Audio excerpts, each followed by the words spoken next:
2 Kings chapter 7. Elijah answered, "Listen to the word of Adonai. Here's what Adonai says.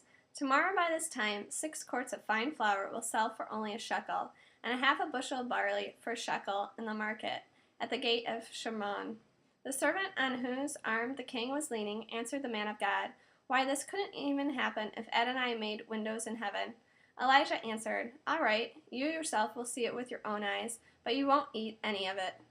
Now there were 4 men with Sa'arat at the entrance to the city gate, and they said to each other, "Why should we sit here till we die? If we say we'll enter the city, then the city has been struck by the famine, so we'll die there. And if we sit still here, we'll also die. So let's go and surrender to the army of Aram. If they spare our lives, we will live, and if they kill us, we'll only die." They got up during the twilight to go to the camp of Aram.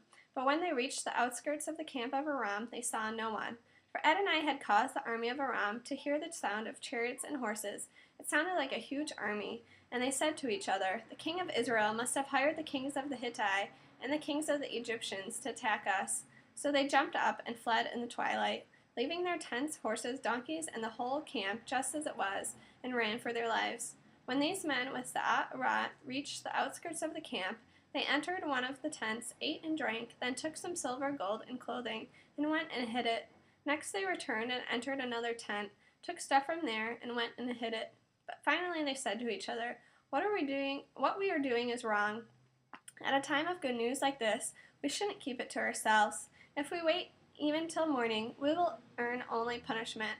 So come on, let's go and tell the king's household." So they came and shouted to the gatekeepers of the city and told them the news. "We went to the camp of Aram, and no one was there, no human voice, just the horses and donkeys tied up and the tents left in place."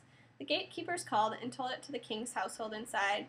Then the king got up in the night and said to his servants, "I'll tell you what Aram has done to us. They know that we're hungry, so they've gone outside the camp and hidden in the countryside, saying, 'When they come out of the city, we'll take them alive and then get inside the city.'" One of his servants answered, "I suggest letting some men take 5 of the remaining horses that are left in the city. They're like everything else in Israel that remains, like everything else in Israel, practically finished, and we'll send and see." So they took 2 chariots with horses, and the king sent after the army of Aram, saying, "Go and see." They went after them all the way to the Yarden, and found the entire distance strewn with clothing and other articles Aram had thrown away in their haste.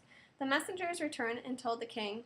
Then the people went out and ransacked the camp of Aram, with the result that 6 quarts of fine flour was sold for only a shekel, and a half a bushel of barley for a shekel, in keeping with what Adonai had said.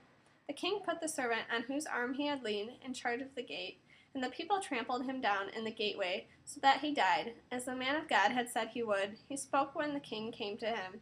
For the man of God had said to the king, "Tomorrow by this time 6 quarts of barley will sell for only a shekel, and half a bushel of fine flour for a shekel, in the market, at the gate of Shomron."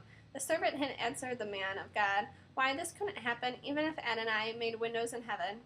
And Elijah had said, "All right, you yourself will see it with your own eyes, but you won't eat any of it." That is exactly what happened to him, because the people trampled him down in the gateway, so that he died.